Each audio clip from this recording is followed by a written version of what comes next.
Hey, welcome in everybody. How's it going? Jesse Montaño, Meghan Angley. We are up here at Blue Arena up in Loveland. Just finished up with Eagles training camp. Got a ton of great content coming your guys' way over there. But Meghan, there's some Avs news today and some things that we didn't get to on the pod yesterday. We wanted to make sure that we went over.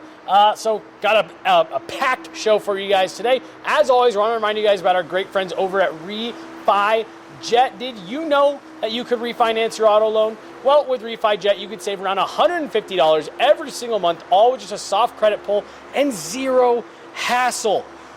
Lower payments, flexible terms, maybe even some cash back in your pocket from your car's equity.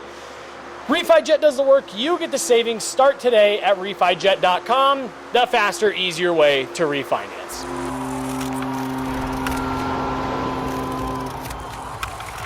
Hey everybody, welcome in. Jesse Montaño, Meghan Angley. We are out here up at Blue Arena. We came up for Eagles training camp. It was a fun day, Meghan. We got a ton of great content coming the folks' way.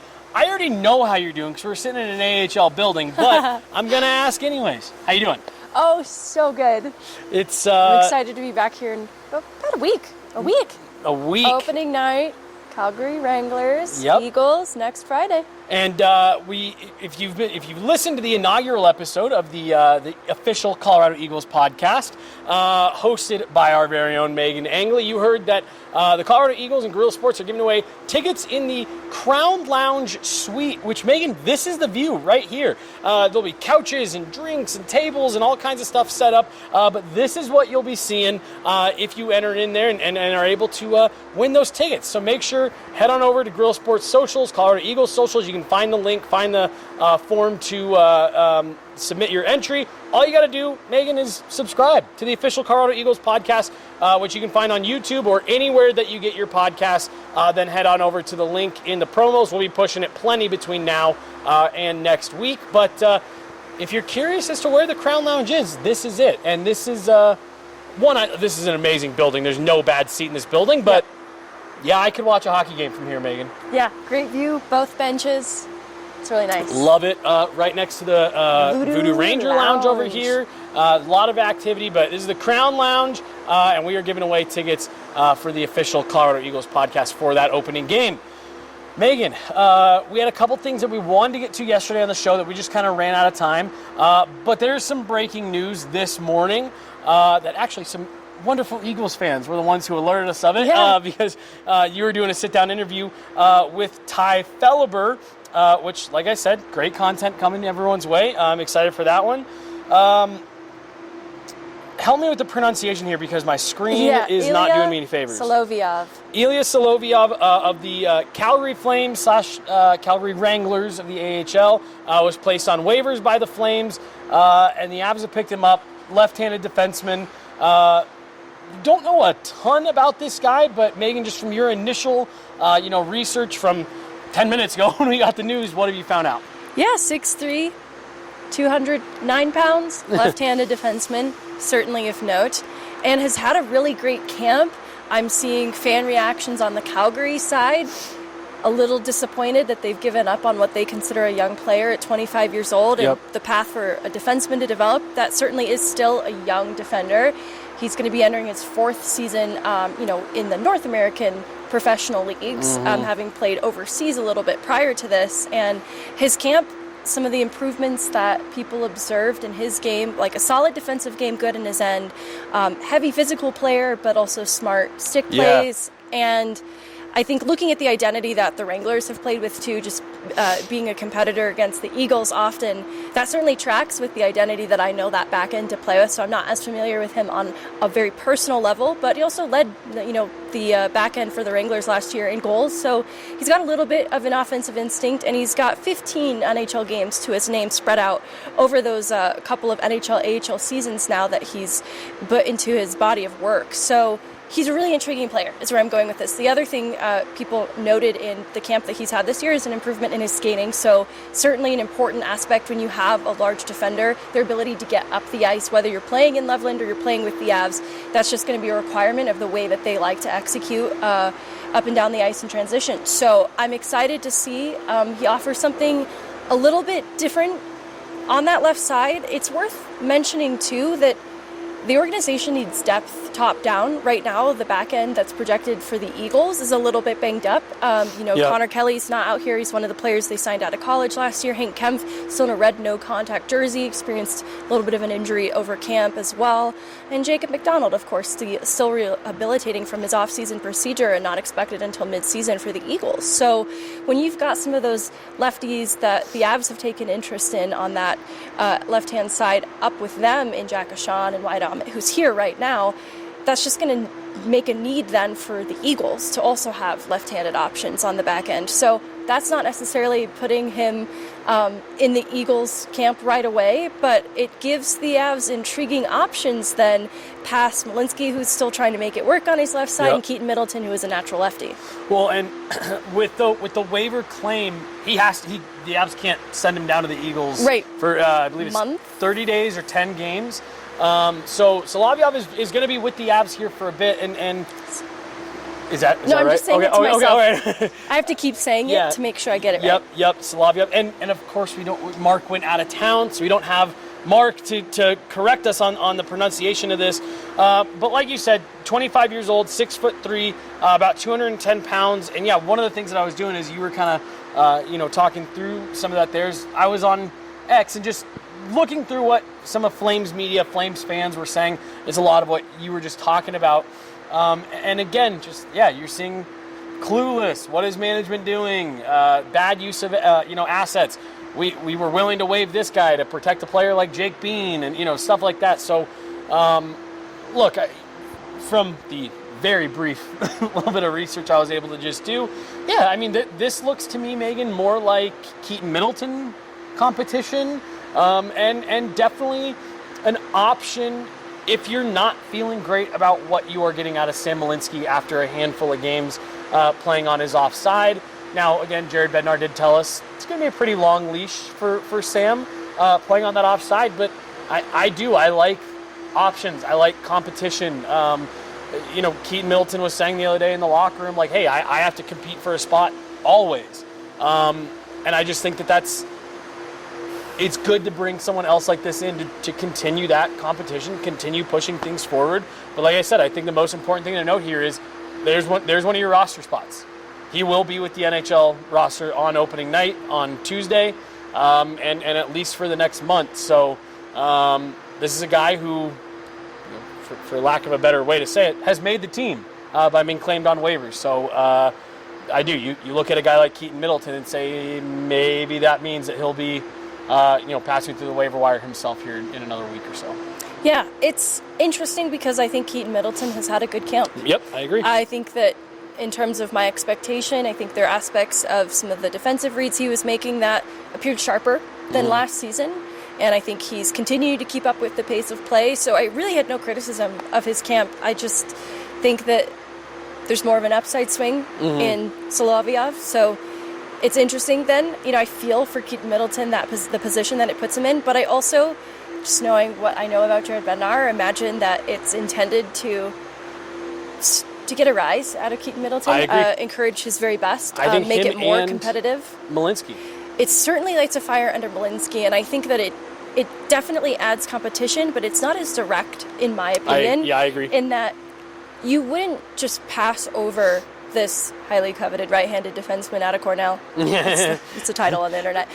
But you wouldn't just pass over him and what they've invested into him in this organization and what he could be as in terms of filling a role in the future, right? Like we've talked about it 1 year of Brent Burns.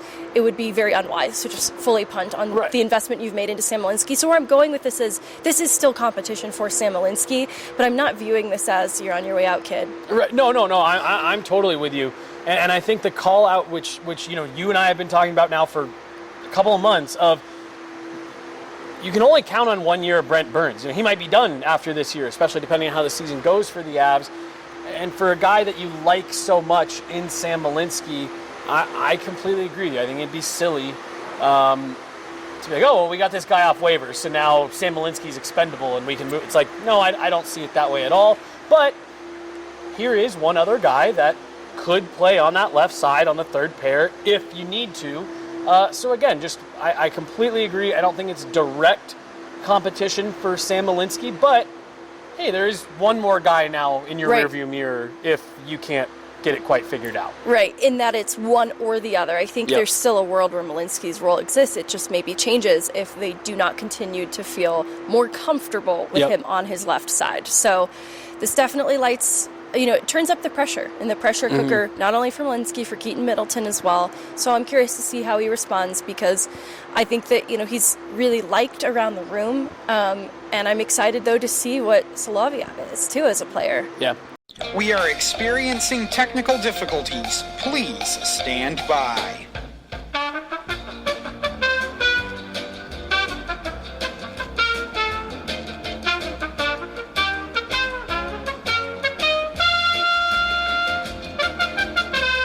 Continuity, right? Continuity in the bottom of the Avs lineup is a fun little segue there. I think that's what you are looking for here. We questioned at times last season after they called Keaton Middleton up, not that, hey, why Keaton Middleton, but just suddenly, hey, why did you stop the revolving door? And it felt like they wanted to get that consistency. And again, that's not a shot at Keaton Middleton. That's just like they were calling guys up. They were trying a bunch of different guys there. Then suddenly they called up Keaton, and it stuck, and it worked, and they kept him around even once they got back to health. So, for me, I do sit there and say, okay, is this them saying, we're going to keep one of these guys. We don't want this revolving door as much as they've liked Jack Ashan, Wyatt Ahmet. Maybe this is something where they're saying, we want to get one more guy in here, and when the dust settles, it's going to be him or it's going to be Keaton, and that's going to be our seventh for as long as we want to go with that.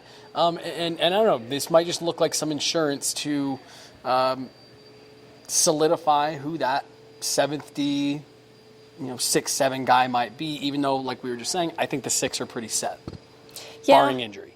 Well, and I think it'll be about finding the right spots for Malinski if things don't pan out on his left side, getting him the reps on the right then as much as they can situationally. And similarly, like when I think back to how they utilized Brad Hunt and how much they leaned on him, even Jacob McDonald once upon a time, they would spend so much time up with the Avs that it took away from their role on the Eagles. And I think it's in a way that was felt that they want to have respect for, too. And so similarly, especially with Jacob McDonald injured right now, I think there is an importance of getting players like Wyatt Ahmet, Jack Ashan as options available to the Eagles, especially to start this year because they are a little depleted.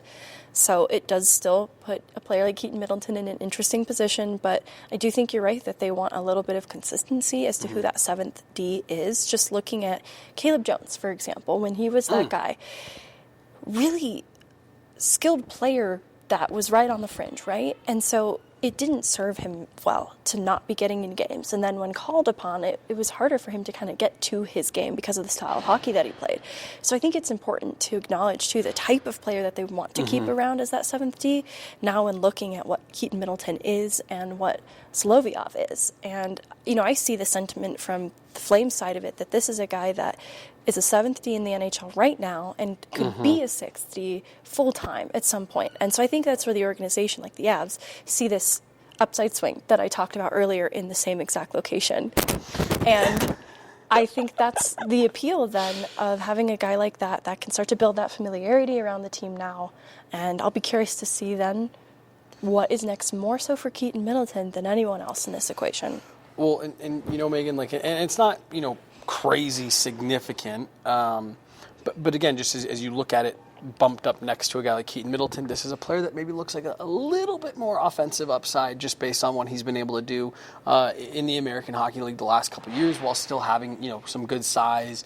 Looks like maybe he's got a little bit more of that offensive upside than a guy like Keaton Middleton. And again, I don't think that's saying, oh, well, it's definitely going to be this guy over Keaton Middleton, but when you're looking at, okay, you bring in a player that you and I are kind of assuming here is meant to be some competition for a guy like Keaton Middleton, you probably want something that's a little bit different. So you're not just comparing two guys that are the same. So if you get a guy here with even just marginally more, offensive upside, maybe that's what Jared Bednar is looking to fit in a little bit better. And what is maybe tough, too, as the separator here is the bottom of the decor for the Avs is intriguing now with Brent Burns. It's potentially, Josh Manson on the bottom pair. So because of what you know about the offensive side of Manson's game, you want somebody who can get up ice and activate alongside him, with him, keep up with that pace of play. And so to hear that Solovyov improved on his skating over this offseason, it's just kind of like, maybe it's as simple as that.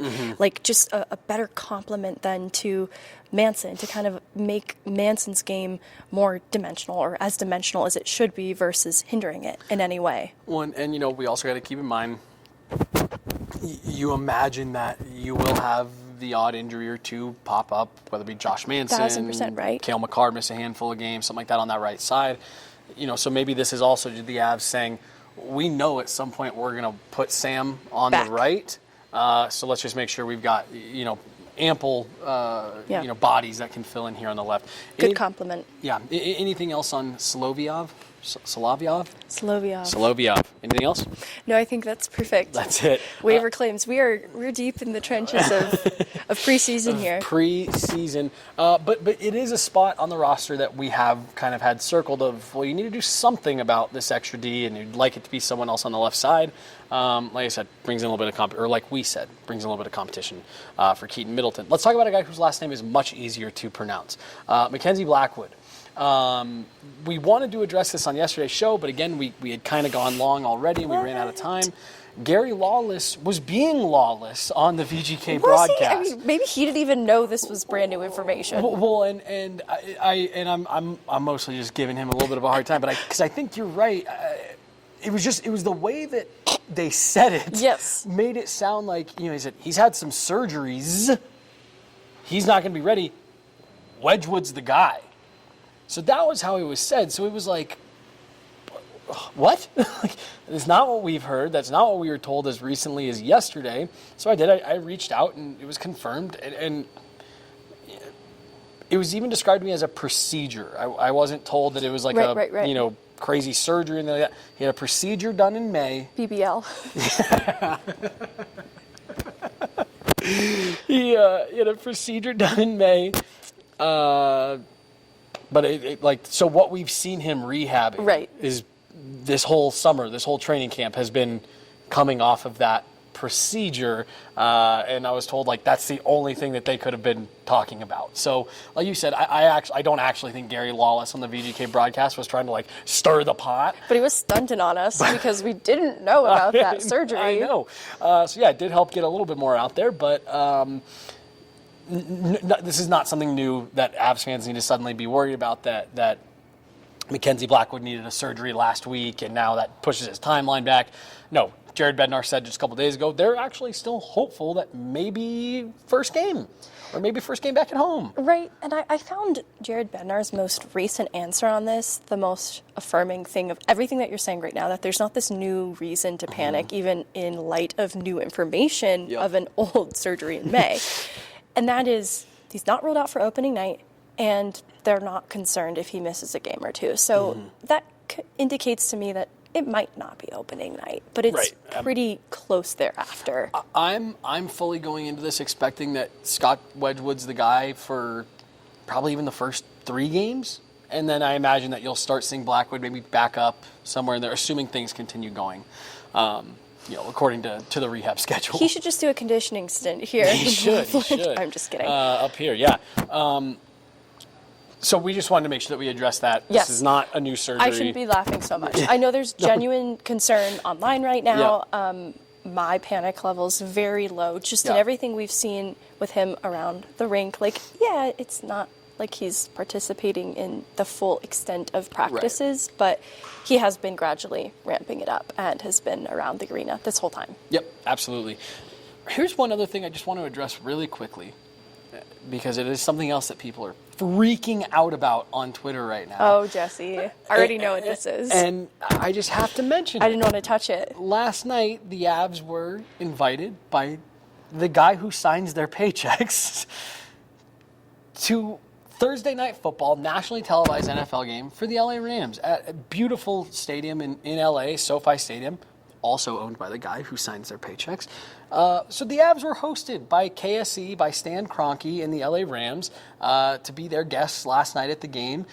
They were out on the field, they had a suite, and the Rams gave them all custom jerseys with their names and numbers on them. And Denver sports fans are beside themselves. And I just want to say, if you were invited by an NFL owner as their personal guest, were given a catered suite, field passes for a nationally televised game in LA at the one of the biggest stadiums in the league, and then when you show up as you're walking onto the field, the owner of that team says, "Hey, my personal guest, I had a custom jersey made for you with your last name, your favorite number. Here you go." Would you really look at him and say, "I don't want to wear this. I'm not a fan of this team"? Or would you say, "Thank you so much, Mr. Kroenke. That is amazing. Thank you. That's so cool"? So I don't have skin in this game the same way as the football fans do. Yes, like, they're upset. right. And I thought they looked cute in their little jerseys. But I still think it's giving forced. Like, this detour, like, hey, because they're going to Dallas. Like, I get they got this break in time, great opportunity for team building. It's just a little bit forced to make it happen. And then the jerseys maybe are a bit extra, too. Again, thought they looked adorable, but it's just a little too much, maybe. I mean, it's Thursday Night Football. They weren't in control of the schedule. It just happened to work out that way. It's too forced to me. I mean, I can definitely see that. I think there's other team building activities they could have done. I don't know. I think that's a pretty cool Like a team builder. Is she in LA right now? I have no idea. But it kind of just seems like they're buzzing around wherever they wanted to. It was a destination team building event, so they really could have gone anywhere. They could have gone to the Tate McRae concert. For sure. No, I just, I thought it was a cool gesture on behalf of KSE to host the whole team there. And then not to ruffle too many feathers here, but I do have to point out the vast majority of those guys aren't Bronco fans first. They're obviously, Denver people, especially guys like Gabe and Nate. Like, we see them go to those games all the time and support the other teams. But, like, keep in mind, these are guys from all over that with all kinds of different allegiances and stuff. That's where it's giving extra forced. Like, they're kind of held hostage by the situation because you're right. They can't be fans of this. They can't look at their employer like, nah, I'm good. They kind of have to, and they have to smile about it. And they did look genuinely happy, so I don't know how to read the whole thing, you guys. But I also do wonder, and like, I know, like, we go in there on like a Sunday practice, and like, they are definitely all tuned into the TV, stuff like that. But I also just don't know, like, how many of those guys are even like big NFL guys, right? So it's just like, cool. This is cool to be here, and I'll throw on a jersey. Like, I don't know. People were like yelling at the Avs social team, like, why would you post this? Take this down. What were you thinking? This is such a miss on behalf. It's like, whoa. I don't like the anchor directed at like the players in the jerseys because they're actually the most victimized in all of this. Raise your hand if you've ever felt personally victimized by the Los Angeles Rams. St. Louis. Yeah, the entire city of St. Louis. Great call. I just had to. Mackenzie Blackwood. I knew you couldn't help yourself. He looked like he was having fun last night, and he was. Did you see the video of him posing? There's a dude from the Rams like flexing and posing like his like touchdown celebrations, and Mackenzie Blackwood was doing it back to him. It was really funny. I didn't see that. So that was what. Yeah. Traitors. I'm just kidding. I don't really feel that way. Megan, the big news in the NHL last week was Kirill Kaprizov taking the Minnesota Wild for a ride there. I've never seen an owner of a franchise cost himself $8 million quicker by coming out and saying, we're going to give him whatever he wants. A couple days later, he turns down an 8x16, or excuse me, 8x16, only to, about a week and a half later, end up signing that deal for 8x17, making him the highest paid player in NHL history by a fair margin. Before we get into what we're talking about with this, did you see the press conference with him and Bill Guerin? No. So as they're sitting down, a reporter or someone yells out to Kirill, "Are you excited?" And a couple people kind of chuckle, and he gets a smile on his face. And before he could even open his mouth to say anything, Bill Guerin goes, "He fucking better be." And it's like, Bill Guerin, you're just the worst. Like, you are just the worst.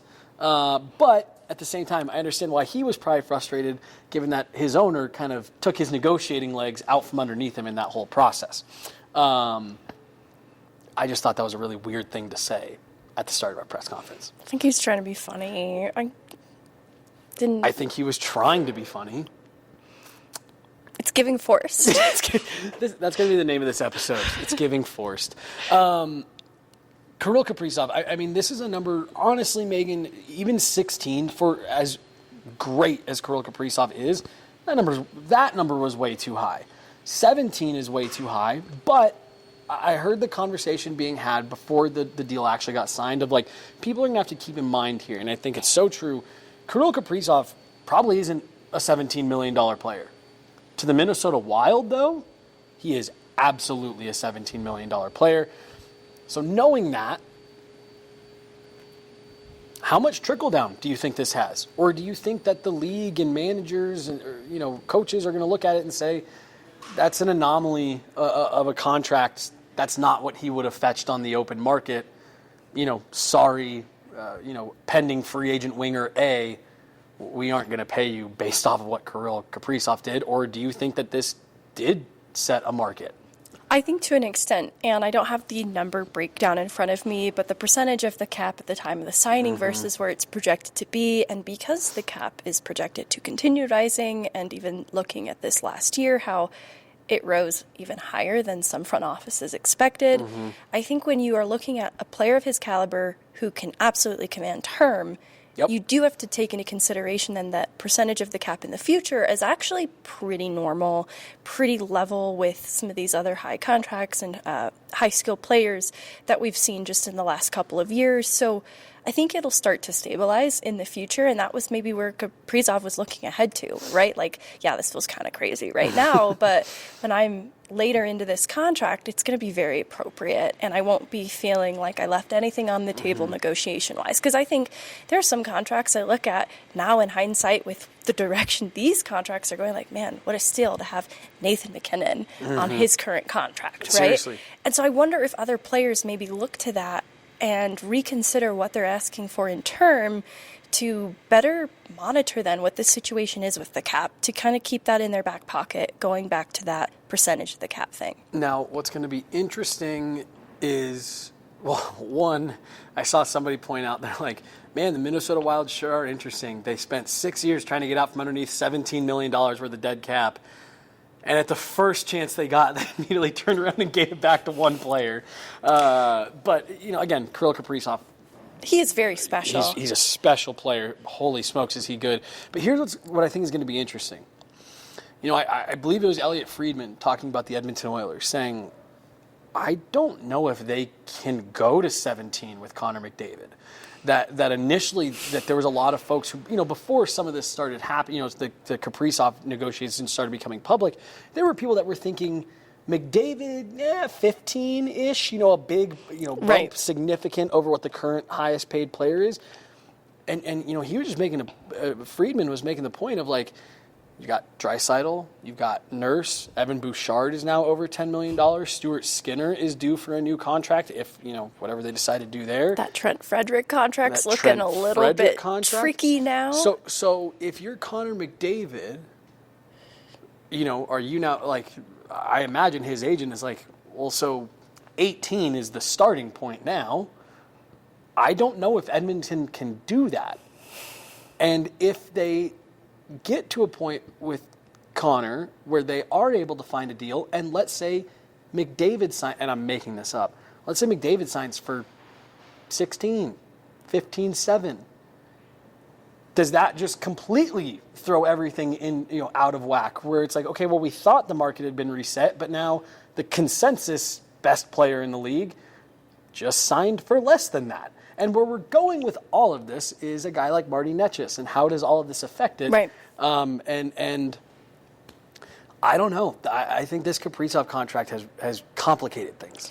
I think to an extent, and let me be clear with what I'm saying there. I don't think it's complicated things on the Nečas negotiation, just for the league, for everybody who's up for new contracts. Sorry. This is going to certainly change the waters that players' agents are navigating, because I think what's interesting is the context of the teams. If they're more immediately contending, it's not new that those star players up for new contracts take a little bit less because they understand that they have to build a contending team, and that's going to come at the expense maybe then of other parts of the roster and themselves, then taking just a little bit less to better build out those other parts of the roster. So to an extent, I think that would be true in Edmonton, that there'd be an understanding. Where I see this maybe changing things with McDavid is less term and probably a pretty short-term contract to see through what the future of this team actually is in the short term, so that he still has this negotiation ability in the future because of him. I wonder if he would do like a 1 year, $20 million, like, and that probably seems crazy, but again, like, I really do think this Kaprizov contract has complicated, the waters a bit. I mean, even internally, in that people who are fans of the Wild are looking at it like, okay, so how do we build a contending team now with that contract taking up this much of the cap right now? And so I think we'll see a greater emphasis of internal caps on teams, and it will take into account their status, their window, where they're at, and it'll vary then. And so situationally, like if I'm Marty Nečas, I understand that I can command a lot more in free agency, and in order for the Avs to continue to be a contending team, there are just going to be limits. There's a threshold that they can't exceed because they have to build out a winning roster in other areas.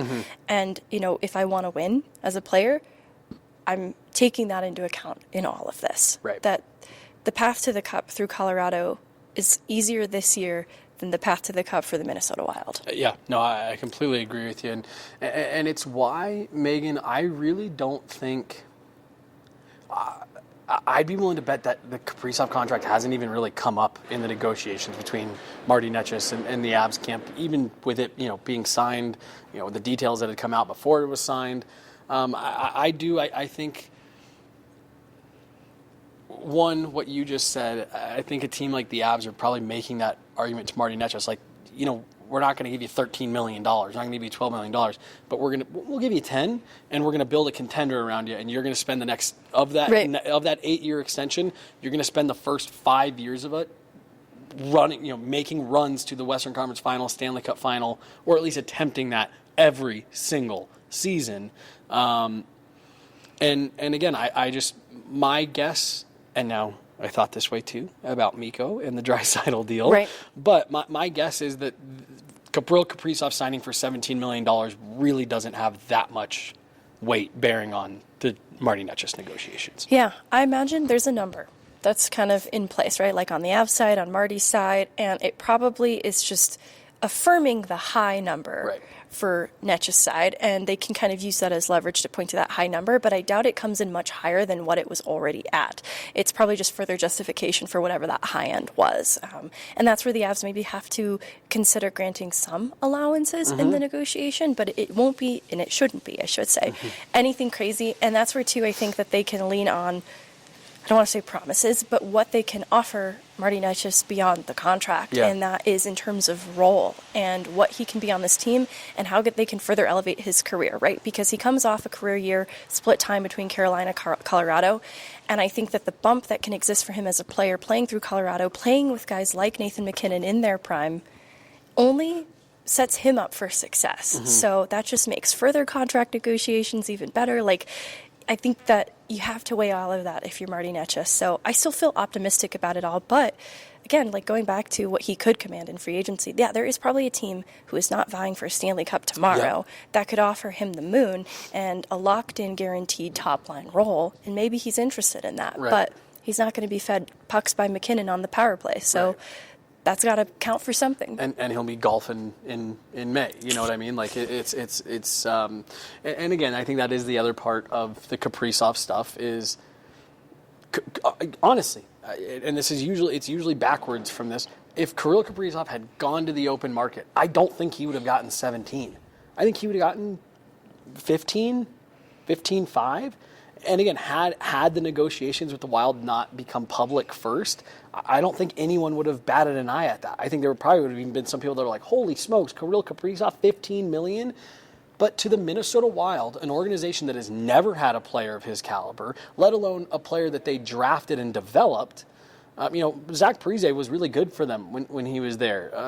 Ryan Suter, when he first got there, was really good for them. They have some young, exciting players. That organization has never had somebody. Marian Gaborik was good, not Kirill Kaprizov. So they paid a premium because it was a player that it was theirs. He was theirs. And they want to build around him, and that's where they've made their lives a little challenging in doing that. But he is a special player that's unique to the DNA of what the Minnesota Wild are and want to be. Mm-hmm. So I definitely get wanting to build around him. I really like him as a player, too, as player. We all know. I mean, he was when they were talking about him going to the open market, I was like, man, that's a fun player to get to free agency. But, ultimately the point of all this is I think Kirill Kaprizov is Kirill Kaprizov. He's his own guy, and I just don't think that Marty Nečas and his agent are walking in going, well, Kirill got 17, so Marty's now worth 14. I just don't think it's going to work like that. Oh, you can so easily point to what McKinnon's making right now, and it's nope. It's just a different situation. Context matters. Yep, context matters, and especially, for a guy in Nečas who, hey, you never hit 100 points. Right. There's differences here. You aren't the driving force on this team, but you are a big part of it. If you want to continue being a part of it, we've definitely got a home for you. Yeah. Megan, anything else? Anything else for today? Those were the kind of few things that we were wanting to go over from yesterday. Oh, no. I've seen some people commenting that, the Broncos should go to Dallas and wear Dallas Stars jerseys. Oh, my gosh. Well, also, are the Rams, Dan, big rivals of the Broncos? No? I don't think so at all. That was just my other thing was it'd be like if the Broncos all went to a Columbus Blue Jackets game and but again also it would be like if the Broncos went to a Walmart and all put on blue vests and just hung out and helped the workers out for a day. That's the equivalency here. I don't know. There's layers to this that I don't understand and I shouldn't try. That was my biggest thing. I don't think it was that. I just think it was, hey, this is their boss. He owns another team. They look so happy. They look like they're having fun. That's what I'm saying. They look like they were having fun, and I'm sure pro athletes like to connect with other pro athletes, and they can do that. Yeah. Not in custom jerseys, though. Oh my God. It's getting worse. Oh, the worst. I think that's going to do it. Here from Blue Arena. I want to give a massive shout out to our guy Dan, who's behind the camera today. He's come in, about 2 weeks now? Week and a half? 2 weeks? It's just been an absolute rock star for us. And we got to give some love to 43 Degree Hockey. Well, 43 Degree Sports in general, but hockey in particular. I've got my bag. I've got. I haven't made the video for it yet, but everyone knows what it is, and I'm very excited for everyone to see it. But we were actually talking. I'm throwing my shoes in my 43 Degree bag. Insulated Crocs. Just so you guys know. All right, I didn't think I was going to get fully called out. We're heading into winter. I got my fuzzy Crocs. I need to get. I wore my fuzzy Crocs to hockey by mistake a couple years ago. So we were in the studio yesterday talking about it, and I think I'm gonna do it tonight. Actually, I think I'm gonna throw them in the bag. And I made the mistake of wearing my fleece lined Crocs to hockey 3 years ago, Megan, and they stink like hockey skates. And so I'm really excited to get them into the bag. And try them out because I've tried all kinds of stuff, and I have a feeling this is going to work based on how well I know it works on gear, which I think is much stinkier. Yeah. But 43 Degree Sports, make sure you guys are checking them out. 43degreesports.com. 43degreesports.com. Make sure you guys go and check it out. If you got a young one who's playing hockey, and again, there's all kinds of exciting products coming to 43 Degree, but if you're a young hockey player, if you just can't stand the smell, you can't get it out, you've tried washing it, you've tried airing it out, none of it works, you have to try the 43 Degree hockey bag. I told Dan when he first came on the show and talked to us about it, I said, I remember all the different attempts at people doing this growing up, fans built into the bags, these giant silver dumpsters that sprayed your gear with chemicals and all kinds of different solutions and powders. Nothing actually worked. The first time I got to see it, wasn't even my gear. A 43 Degree bag opened up, took a big whiff of the glove. I was blown away. Yes. You were there too. We were like, holy smokes. My hand would stink for the rest of the day if I did this in just my regular glove, and it didn't. So make sure you guys are checking it out. Like I said, if you got a young one, head on over 43degreesports.com and get your bag. Guerilla, promo code Guerilla on 43degreesports.com. Free shipping there on that. That sounds like you should take advantage of that before the holidays roll around. It's October. It is. Can you believe that? It's October. Which it's basically Christmas. Tomorrow's Christmas Eve, basically. Basically. So get in on that now. Get in on it now. 43degreesports.com, promo code Guerilla. Get yourself free shipping on a bag that is, I'm not being hyperbolic when I say it. Is that hyperbolic? Yeah, that was perfect. All right, perfect. It will change your life if you're a hockey parent. It will change the smell of your car. It will change the smell of your garage, your house, whatever. Megan, let's get out of here for today. Let's head back down into Denver. But we got all kinds of great stuff coming. Want to remind you guys, go get entered in to be here for the home opener in the Crown Lounge. Megan will be here live in arena, all over your Jumbotron feed and all that stuff all night long. It's going to be a blast. We are really excited about our partnership with the Colorado Eagles this year. And then a new episode of the official Colorado Eagles podcast drops on Tuesday. That's episode 2, featuring not only head coach Mark Letestu, but Ty Felleber as well. Great couple sit-down interviews we got knocked out here today, so make sure to check it out. She's Megan. I'm Jesse. We got Dan behind the traveling glass here today. Thank you guys so much. Enjoy your weekend. We'll be back at it on Monday. We are this close to regular season hockey, folks. We'll talk to you later.